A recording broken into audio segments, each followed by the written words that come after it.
మనము నిత్య జీవితంలో గమనించండి, ప్రతి ఒక్కరి ఇంట్లో కూడా ఆనందంగా ఉన్నాము, చాలా బాగున్నాం మేము, అన్ని యోగంగానే జరుగుతుంది అని అనటానికి ఒక్క గృహము కూడా ఉండదు.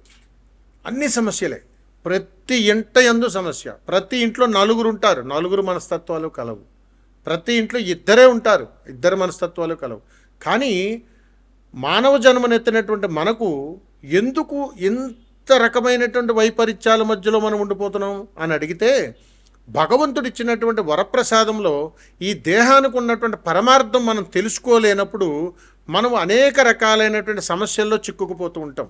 ఇది ఎందుకు చెబుతున్నాను అని అడిగితే, సమస్యలు వచ్చినప్పుడు మనకు ఆత్మహత్యే శరణ్యముగా మనం భావిస్తూ చక్కటి జీవితాన్ని అనుభవించకుండా మనం వృధా ప్రయాసలకు పడిపోతూ, అత్యాశలకు వెళ్ళిపోతూ, మనం ఒంటరిని అయిపోయాము అని బాధపడుతూ, ఇక జీవితంలో ఇంకేమీ లేదు మనకు అని అనుకుని మనం నిరుత్సాహపడిపోతూ ఒంటరిగా మిగిలిపోతూ ఉంటాం. అప్పుడు మనలో ఉన్నటువంటి ఆత్మజ్ఞానం అనేటువంటిది సడలిపోతూ, ఇబ్బందులకు గురి చేసుకుంటూ, ఒంటరిగా మనలో ఉన్నటువంటి ఆత్మస్థైర్యాన్ని చంపేస్తుంటుంది. మరి ఇలాంటి సందర్భాల్లో ఉన్నటువంటి కుటుంబాలు ఎన్నో ఉన్నాయి. మరి వీటికి ఏదైనా పరిష్కార మార్గాలు ఉన్నాయా? చాలా అద్భుతమైనటువంటి పరిష్కారాలు ఉంటాయండి. మనం అంటూ ఉంటాం, మా పిల్లలకి మా ఇంట్లో ఉద్యోగాల దగ్గర ఇబ్బందులండి, వ్యాపారాల దగ్గర ఇబ్బందులండి, కళ్యాణం దగ్గర ఇబ్బందులండి, భార్యాభర్తల మధ్యలో తరచూ తగాదాలండి, కోర్టు కేసులండి, వైరాగ్యాలండి. ఎందుకు వస్తాయో చెప్పమంటారా? గమనించండి. మనకి కులదైవం అని ఒకటి ఉంటుంది, ఇష్టదైవం అని ఒకటి ఉంటుంది, ఆరాధ్య దైవం అని ఒకటి ఉంటుంది. అదేవిధంగా మనకు మన వంశము నుంచి కూడా ఆది తరం నుంచి వస్తున్నటువంటి ఒక దైవం ఉంటుంది, మరియు గ్రామ దేవత సంకల్పం కూడా ఉంటుంది.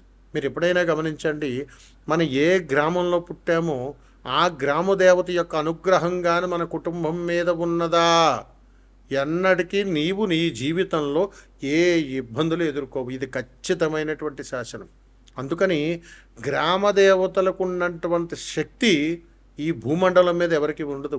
అందుకని గ్రామం సుభిక్షంగా ఉండాలన్నా, గ్రామం యోగంగా ఉండాలన్నా, గ్రామం చాలా అద్భుతంగా ఉండాలన్న దానికి అనుగ్రహం ఆ ఊరి గ్రామదేవత నుంచే జరుగుతుంది.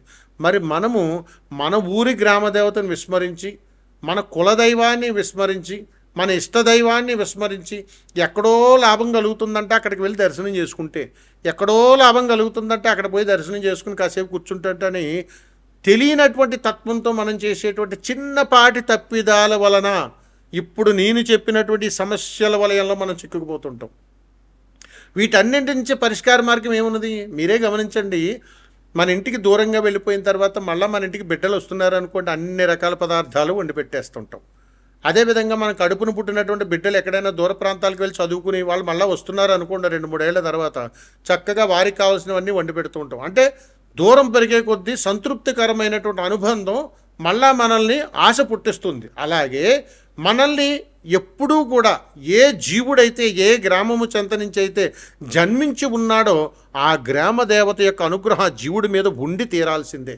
అలా ఉన్నటువంటి తత్వంతో కూడుకున్నటువంటి జీవుడు చాలా అద్భుతంగా జీవిస్తాడు. అతనికి ఏ కష్టాలు వచ్చినా కానీ ఆ గ్రామదేవత ఖచ్చితంగా ఆదుకుంటుందని చెబుతుంది పురాణంలో.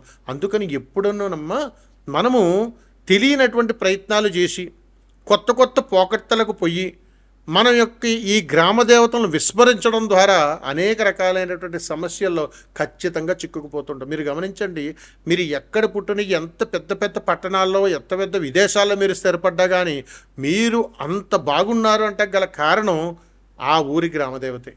మీరు అన్ని ఇబ్బందులు పడుతున్నారనే కారణం మీరు ఆ గ్రామదేవతను విస్మరించడం. అందుకని జీవితకాలంలో ప్రతి సంవత్సరంలో ఆ అమ్మవారికి జరిగేటువంటి జాతరోత్సవంలోనైనా సరే మనం వెళ్ళి మన యొక్క ముఖాన్ని ఆ దేవతకు చూపించి రావాలి. అమ్మా నేను ఉన్నానమ్మా, నిన్ను చూశానమ్మా, నన్ను గుర్తుంచుకోమ్మా, నాకు కావాల్సినటువంటి కష్టాలు ఇబ్బందులన్నీ నువ్వే నన్ను తీర్చాలమ్మా, నీవే గట్టెక్కించాలమ్మా అని అమ్మను శరణు వేడాలి.